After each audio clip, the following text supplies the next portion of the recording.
فيا عباد الله ويا أمة الإسلام، قال الله عز وجل في كتابه المجيد: والذي جعل لكم الأرض ذلولا فامشوا في مناكبها وكلوا من رزقه وإليه النشور. فيا عباد الله ويا أمة الإسلام، بعدكم شكور الله سبحانه وتعالى نكم صلي الرسول صلى الله عليه وآله وسلم. Tunamwomba Mwenyezi Mungu Subhanahu wa Ta'ala ajalie kikao hichi cha Ijumaa iwe ni sababu ya kusamehewa dhambi zetu sisi na wazee wetu na walimu wetu, na kuondolewa matatizo yetu, na kila mwenye mazito Allah Subhanahu wa Ta'ala ampe wepesi, na mwenye madeni Allah amkidhie deni lake, na walio na matatizo ya kiafya Allah Subhanahu wa Ta'ala awapambe kwa afya ya Rabbil Alamin. Baada ya hayo, unwan ya khutba yangu ya leo nitazungumzia kulingamana na mnasaba wa sehemu ya msikiti ulipo. Na sehemu ya msikiti ulipo ni sehemu ya biashara na tijara, na sehemu hii ya biashara na tijara ambao ni msikiti wa wafanya biashara na wanunuzi, lazima katika kila khutba watu wakumbushwe kulingamana na hali ya mazingira wanaoishi katika biashara zao.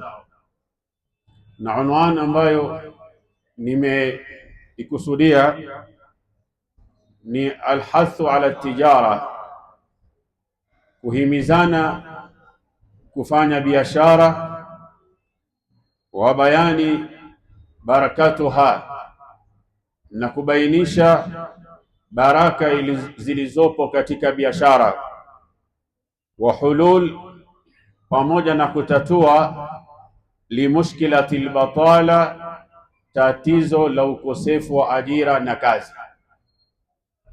Hii ndio unwan ya khutba yetu ya leo,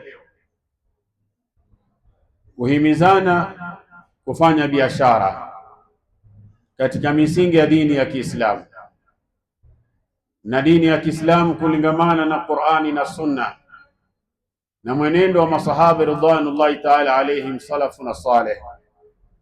Vile vile katika biashara kulingamana na mtizamo wa dini ya Kiislamu kumebainishwa baraka na ongezeko la mali na ongezeko la kheri na ongezeko la kukunjuliwa mtu maisha yake katika suala la biashara.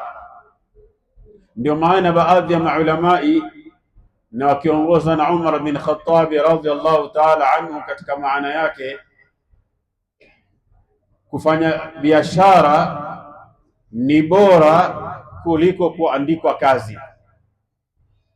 Mtu akiweza kujianzishia mwenyewe biashara yake ni bora kuliko kuandikwa kazi ya mshahara, japokuwa watu wengi wanapendelea wawe ni wenye kuandikwa kazi katika maofisi ya serikali au maofisi ya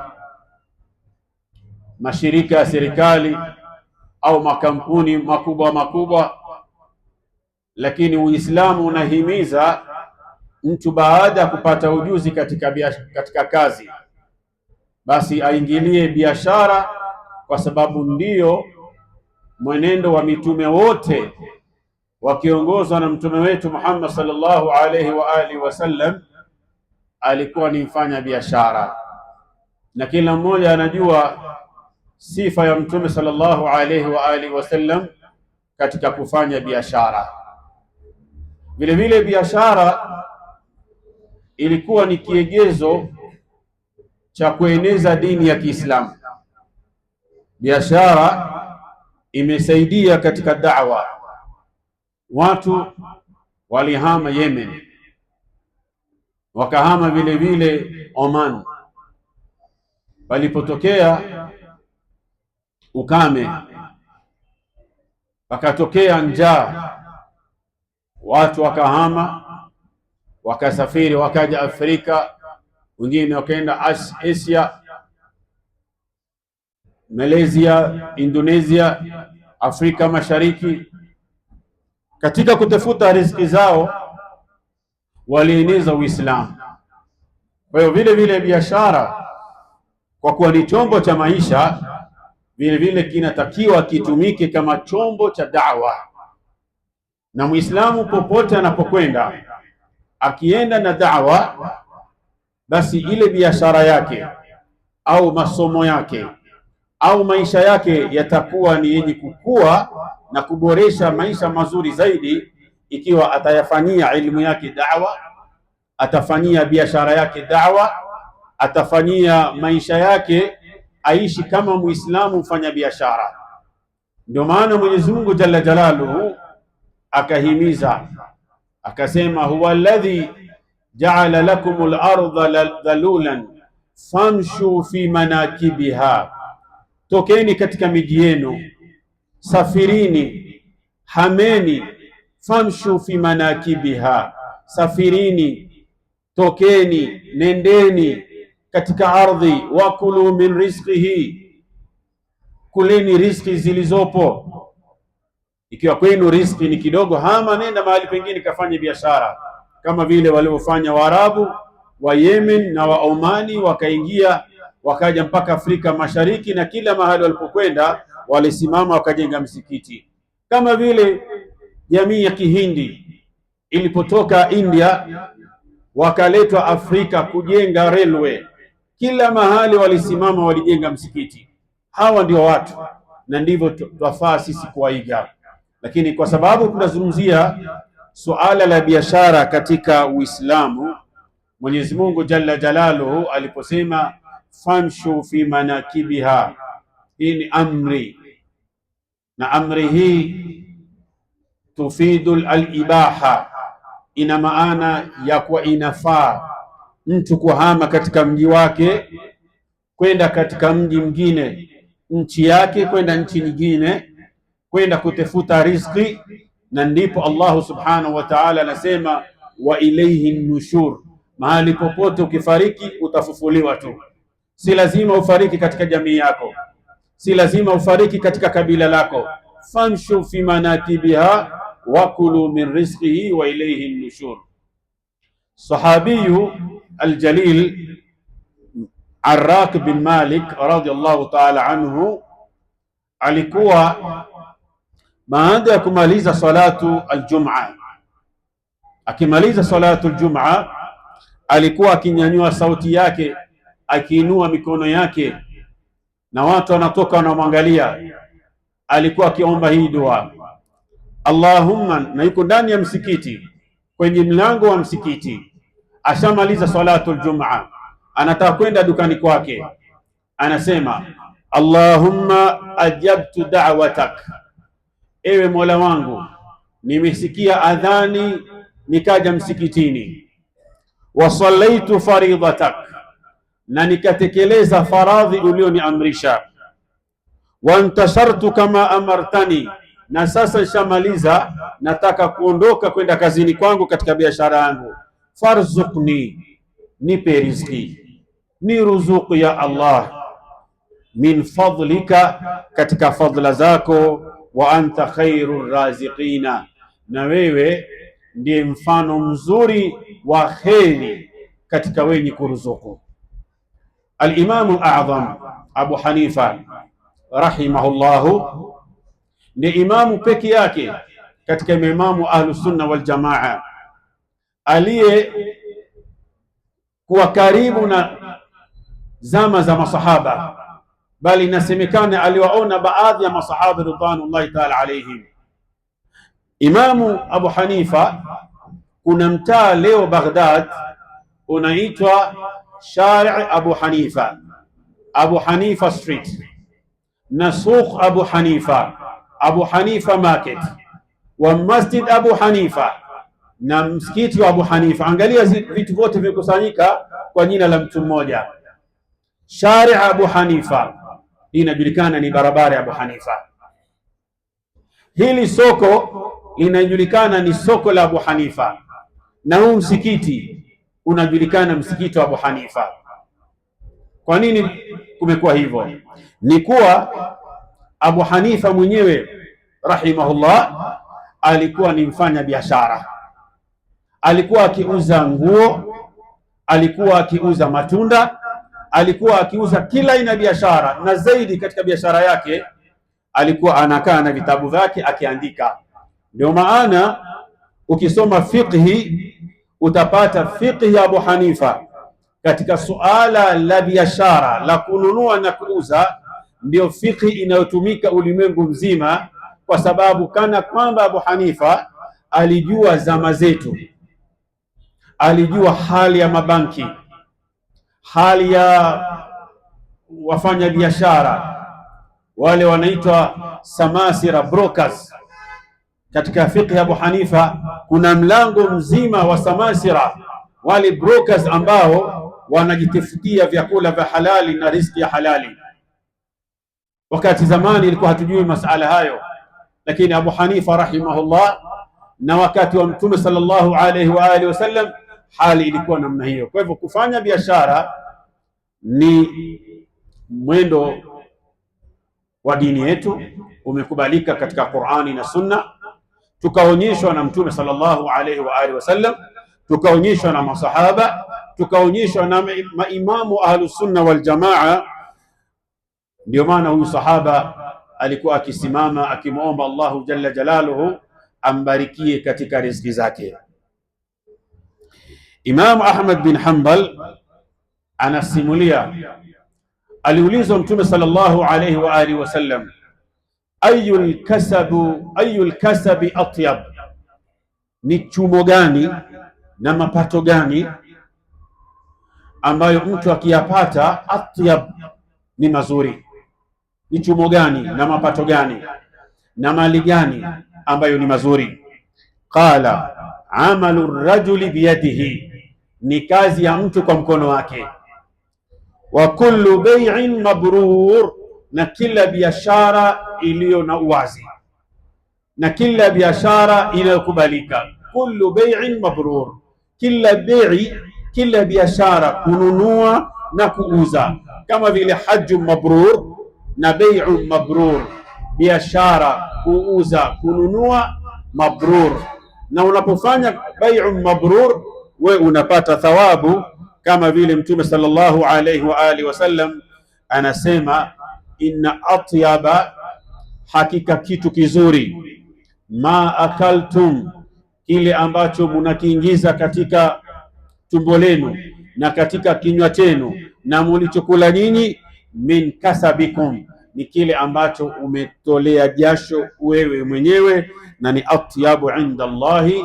Na ndio sababu ya mtu kwanza kutakabaliwa dua yake, kutakabaliwa amali yake, kutakabaliwa umri wake uwe wa kheri, atyabu, awe anakula chakula kizuri cha halali. Katika Uislamu, innamal a'malu binniyat, kila amal lazima iwe na nia, kila amal iwe na ikhlas. Na Muislamu anatakiwa katika biashara yake awe anasema, kwa nini nafanya biashara? Kwa nini nafanya biashara? Lengo liwe mawili peke yake, kula halali na kutoomba watu. Hakuna kitu ambacho ni cha udhalilifu na cha unyonge na kinatoa haya Muislamu katika wanadamu na mbele Allah subhanahu wa ta'ala kuliko kuomba. Hakuna udhalilifu wala unyonge wala uonevu. Mtu anajionia mwenyewe ana nguvu zake na afya yake na akili yake, kisha yeye awe ni mwenye kunyosha mkono wake, awe ni mwenye kuomba.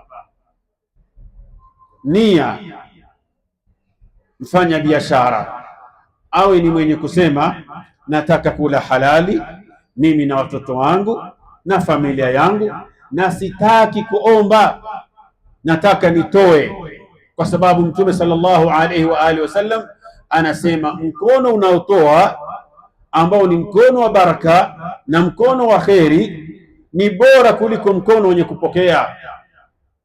Ar-Rasul sallallahu alaihi wa alihi wasallam akatuhimiza husnun niyya, kuwa na nia njema katika biashara, watabkir, na kunyanyuka mapema katika biashara, kuwa na nia njema.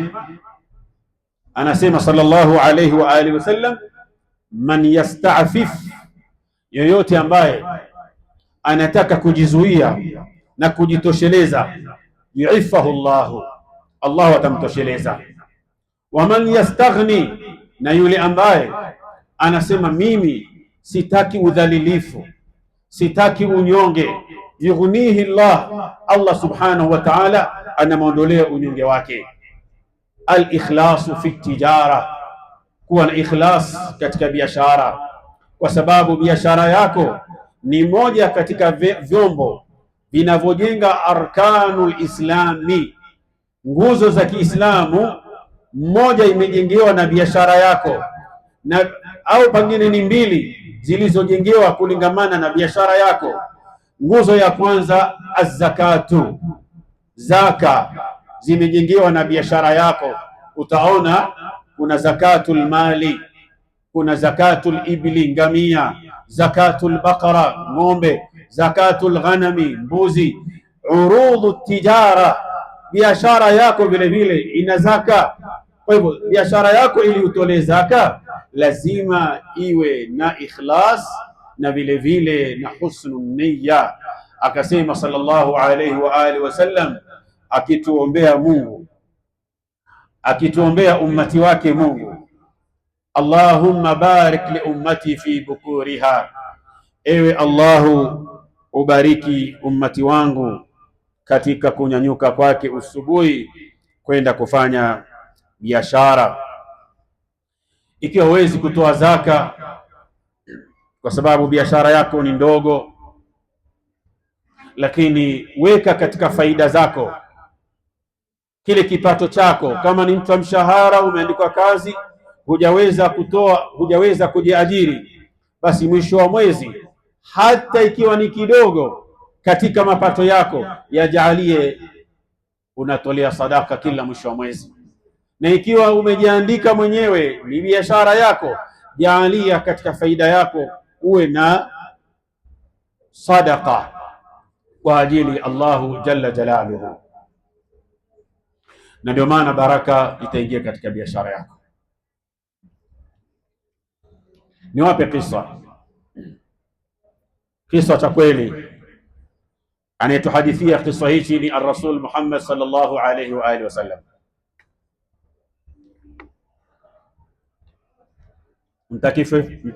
Mtakifupisha kwa sababu ya wakati. Anasema sallallahu alayhi wa alihi wasallam, palikuwa kuna bwana mmoja kwenye shamba lake akitarajia mvua. Mara mvua ikaanza kufunga, yani mawingu yakaanza kujikusanya.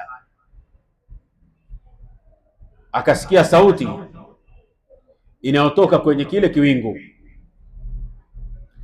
inasema, ewe kiwingu, nenda kwenye shamba la mtu fulani. Akataja jina lake, nenda kwa mtu fulani ukamnyeshee yeye mvua kwanza kabla ya watu wengine. Yule bwana akastaajabu, vipi hii sauti imetoka wapi? Haya si maneno ya ngano za watu za urongo, maneno ya Mtume sallallahu alaihi wa alihi wasallam. Hata Imamu Nawawi rahimahullah ameyataja katika Riyadhus Salihin. Kiwingu kile cloud imebeba mvua, ikafuata amri ya sauti. Sasa yule bwana anakiangalia kile kiwingu kinaenda naye anakifuata, anaenda anakifuata, lakini kile kiwingu kiko mbele yake. Akaona mvua kwa mbali, ile kile kiwingu kinanyesha mvua inanyesha. Akasema mpaka nikijue kinaenda wapi kiwingu kile. Akaenda kila mahali anapokwenda ni pakavu, hakuna mvua. Akenda mpaka akapata mahali kumenyesha mvua nyingi sana, mvua nyingi si ya kawaida. Na yule bwana yuko katika hali ya kulima. Akamuuliza, wewe jina lako ni kadhaa na kadhaa na kadhaa? Yule mtu akastaajabu, mimi sikujui wewe, ndio mara ya kwanza kukuona. Ulinijuaje mimi na ukajuaje jina langu? Yule bwana akamwambia, unaona haya mawingu yametanda na limetoka mbali, hakuna mvua isipokuwa katika hili shamba lako. Kulikuwaje hapa kwako kuna mvua? Una siri gani wewe na Allahu jalla jalaluhu? Yule bwana akamwambia, sina siri mimi, wala sina jambo lolote isipokuwa ni hili shamba langu. Hili shamba langu ninapolima nagawanya mara 4, thuluthi 4. Thuluthi moja natoa sadaka, thuluthi 2 moja nauza, moja napeleka nyumbani kwangu, na thuluthi moja ndio mbegu za shamba langu. Kwa hivyo sina makubwa zaidi mimi. Thuluthi moja katika biashara yangu ya hii shamba ndio naitolea sadaka. Yule bwana akasema, ndio maana ya baraka ya mvua ikaja kwenye shamba lako, na ilhali mashamba yetu bado hayajanyeshewa mvua. Hii ina maana kuwa Mtume sallallahu alaihi wa alihi wasallam anatuhimiza kila mmoja wetu awe na fungu lake katika biashara yake la kila mwezi, la kila wiki, kuweza kuyatolea sadaka, ili mtu aweze kupata baraka za kheri kama huyu bwana ambaye ni shamba lake peke yake ndilo ambalo Allahu jalla jalaluhu aliamrisha mvua yende ikanyeshi katika shamba lake. Faya ibadallahi, Mtume sallallahu alayhi wa alihi wasallam anasema akiwaambia kina Qais bin Abi Uzra. Huyu Qais alikuwa ni sahaba na alikuwa kazi yake ni samasira, ni broka. Kazi ya ubroka haikuanza leo wala haikumalizika leo, bali ilikuwekwa wakati wa Mtume sallallahu alayhi wa alihi wasallam.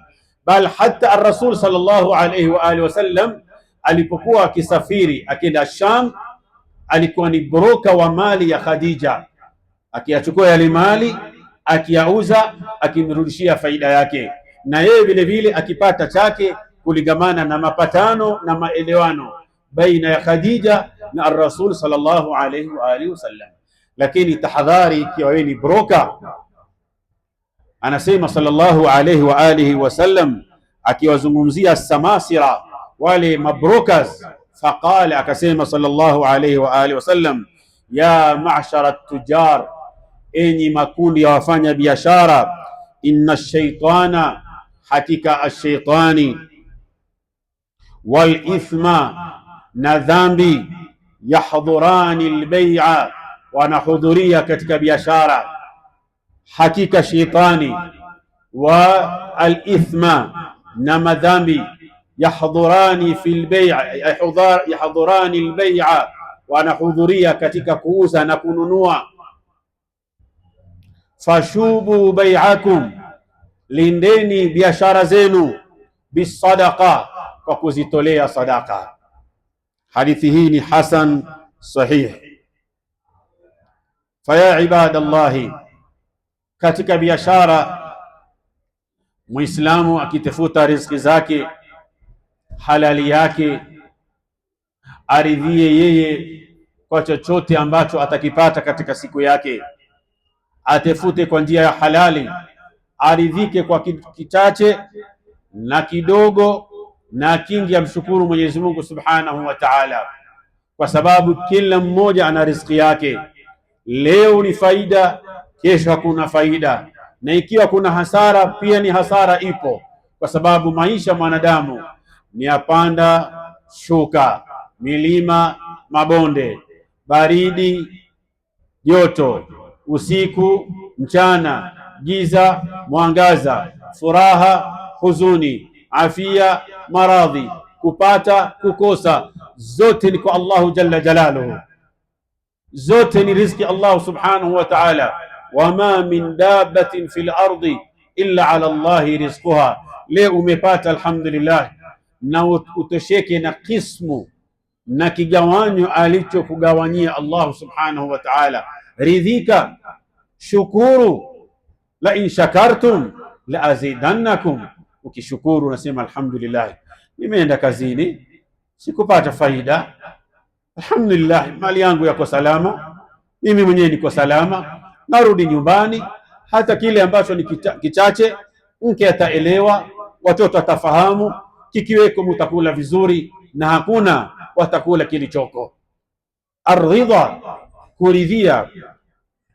Qala Rasulullah sallallahu alayhi wa alihi wasallam, inna Allaha yabtali abdahu bima a'tahu, hakika Allahu anamuonja mwanadamu kwa kitu ambacho amempa. Vitu vingi Allah subhanahu wa ta'ala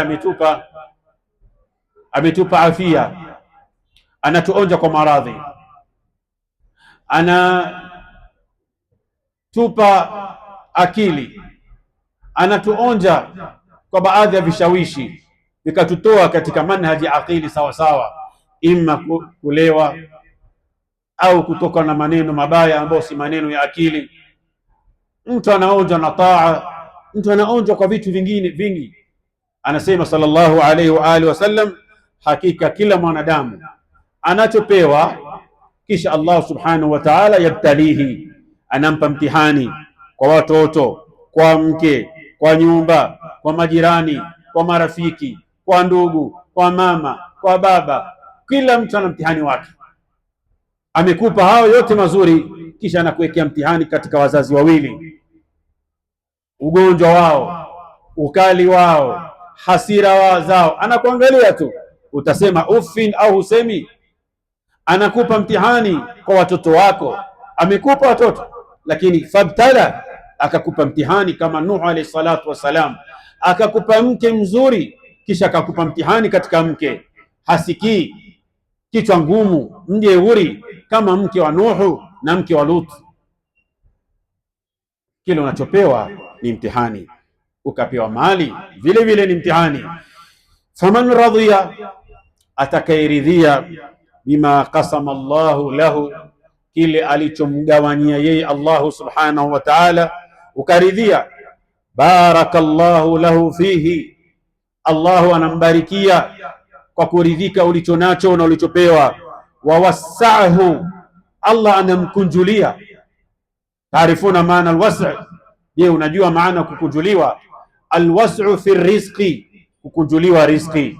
Alwas'u fi siha, kukunjuliwa katika siha. Alwas'u fi dari, kukunjuliwa katika nyumba. Alwas'u fil ahli, kukunjuliwa katika familia. Alwas'u fil asdiqai, kukunjuliwa katika marafiki. Alwas'u fi dini, kukunjuliwa katika dini. Waman lam yarda, ikiwa mtu hataridhia alichomgawanyia yeye Allah subhanahu wa ta'ala, lam yubarik lah, utabarikiwa. Naam, wafanya biashara sote au wote sasa hivi wanalia, biashara iko chini, itakuwaje Disemba hali namna hii? Disemba nilikuwa nauza hivi na vile, watu walikuwa wamejaa dukani, watu wananunua hakumaliziki. Leo nasubiri wateja leo nasubiri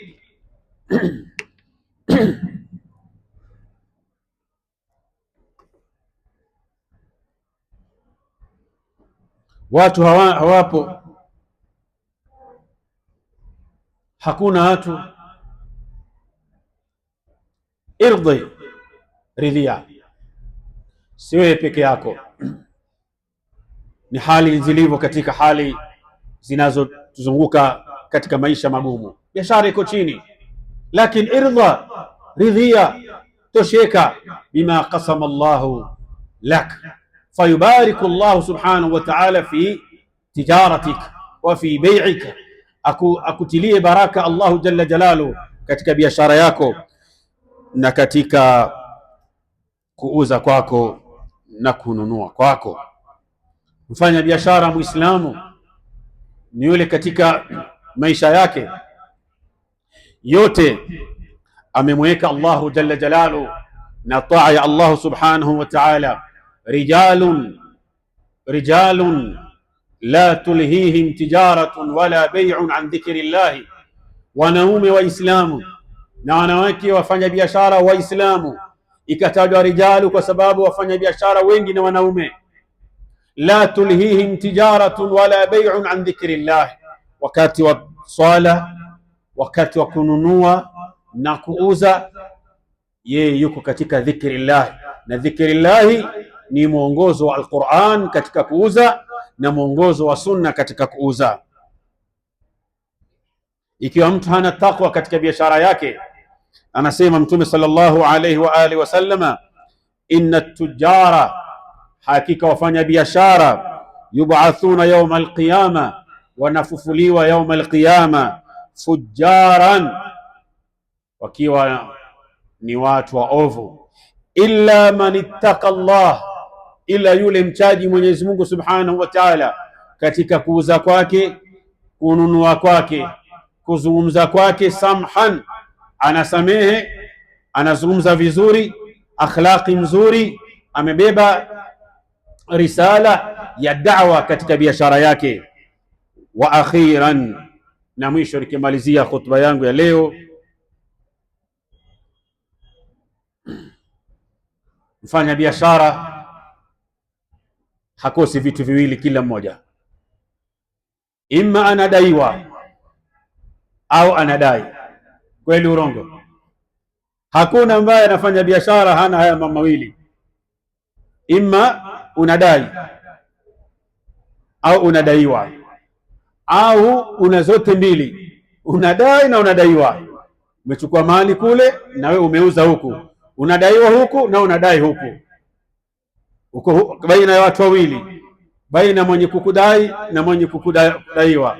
Unapopambana na mwenye kukudai kidogo, unakuja chini, samahani, watafanya bidii, biashara, unajielezea. Unapopambana na unayemdai unakuwa mkali, si katika mila ya Kiislamu. Muislamu anatakiwa hali yake vile vile mkweli wakati wa kudai na wakati wa kudaiwa.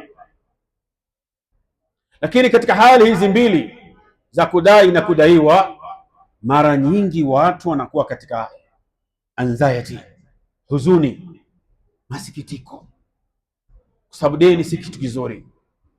Deni tunafahamu sisi, mtu akifariki ikiwa na deni haswaliwi mpaka alipe deni lake, au mtu aseme mimi nalipa deni lake, na hakuna ambaye anataka kudaiwa. Lakini maisha yanaenda hivyo, maisha yanaenda hivyo, lazima udaiwe na lazima udai.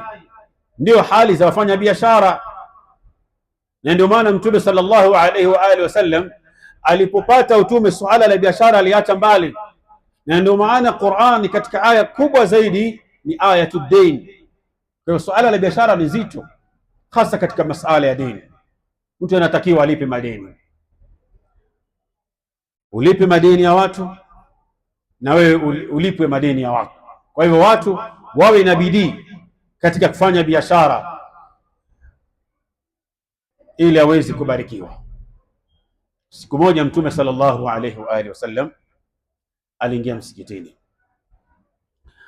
akampata Abi Umama amekunjana na huzuni, nyonge, kama vile sisi unapokuwa na deni na unajua hii time kuna mtu atanipiga simu anataka deni lake, unachukuaje simu? Unafanyaje?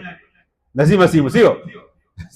Au unamblock yule mtu, na yeye kwa ujanja wake atatafuta simu ya mtu mwingine akupigie, anambia kumbe umeniblock wewe, ishakujua. Haya vipi? Wallahi mimi namba yako watoto walifuta kwa siri, sikufahamu, wifi alifuta, watoto waliblock, nimenunua simu mpya. Hukununua simu mpya, hakuna ile block, ni wewe ndio umemblock. Kwa sababu na nini? Una deni. Sasa huyu Abi Umama hatujui zaidi, lakini alikwenda msikitini. Ima ni hali ambazo ilimfanya yeye akimbilie msikitini, madeni yamemlemea. Mtume akamwambia, ya Aba Umama, mimi nimekutambua kitu kimoja, wewe umekuja msikitini si wakati wa swala, una nini wewe? Ya Rasulullah, humumu na mambo amenilemea, waduyunu na madeni ya Rasulullah. Nimeona nikikaa nyumbani hakukaliki, barazani hakukaliki, mahali pa kukimbia ni wapi? Kimbia msikitini ya Rasulullah, nimekuja kukaa hapa msikitini. Mtume sallallahu alaihi wa alihi wasallam akamwambia, nikufundishe dua ili uweze kulipa madeni yako, nikufundishe dua ili kuondokee hamu yako. Hamu yako itakuondokea ikiwa utaanza kusema Allahumma salli ala Muhammad wa ala ali Muhammad kama sallaita ala Ibrahim, ukamsalia Mtume sallallahu alaihi wa alihi wasallam, hamu yako itakuondokea. Pili, sema ewe Abi Umama, Allahumma inni a'udhu bika min alhammi walhazani, katika riwaya nyingine walkasali waljubni wa ghalabatu deni wa qahri rijal. Soma dua hii ikiwa na madeni, soma dua hii ikiwa kuna mtu unamwogopa ambaye ni ghalabatu rijal, anakusimamia. Sengine anakuletea barua, nakuletea auctioneers, nitakushtaki, nenda polisi, napigia jamaa zako simu, nitakutangaza kwenye Facebook, nitakutangaza kwenye TikTok, hujanilipa madeni yangu. Omba Mwenyezi Mungu jalla jalaluhu, Allahumma inni a'udhu bika min alhammi walhazani waljubni walkasali wa min ghalabati ad-daini wa qahri rijal. Anasema sallallahu alayhi wa alihi wasallam, ewe Abi Umama, ukisoma dua hii Allah subhanahu wa ta'ala atakuondolea shida zako, atakuondolea hamu yako, atakuondolea matatizo yako, atakuondolea madeni yako. Wa ghalabati ad-daini wa qahri rijal, wale watu ambao ni wanaume kama wewe, lau unawaona kwamba wao wanakudai, unakuwa mnyonge, ukimuomba Allahu jalla jalaluhu ghalabatu ad-daini wa qahri rijal, unakuwa uko sawa, unamkabili, unamwambia, unamwelezea, unamfahamisha biashara iko chini, sijakataa kulipa deni lako na nitakulipa deni lako. Na ndio hali yetu sote wafanya biashara. Usinione kwamba mimi ni mwizi wala ni mkora, mimi nitakulipa nilipokuwa na uwezo na kulipa. Leo biashara iko chini. Allahumma inni a'udhu bika min alhammi walhazani waljubni walkasali wa min ghalabati ad-daini wa qahri rijal. Barakallahu li wa lakum bil Qur'anil azim wa nafa'ani wa iyyakum bil ayati wadh-dhikril hakim. أقول قولي هذا واستغفر الله لي ولكم ولسائر المؤمنين والمؤمنات إنه هو الغفور الرحيم وهو البر الكريم فاستغفروه.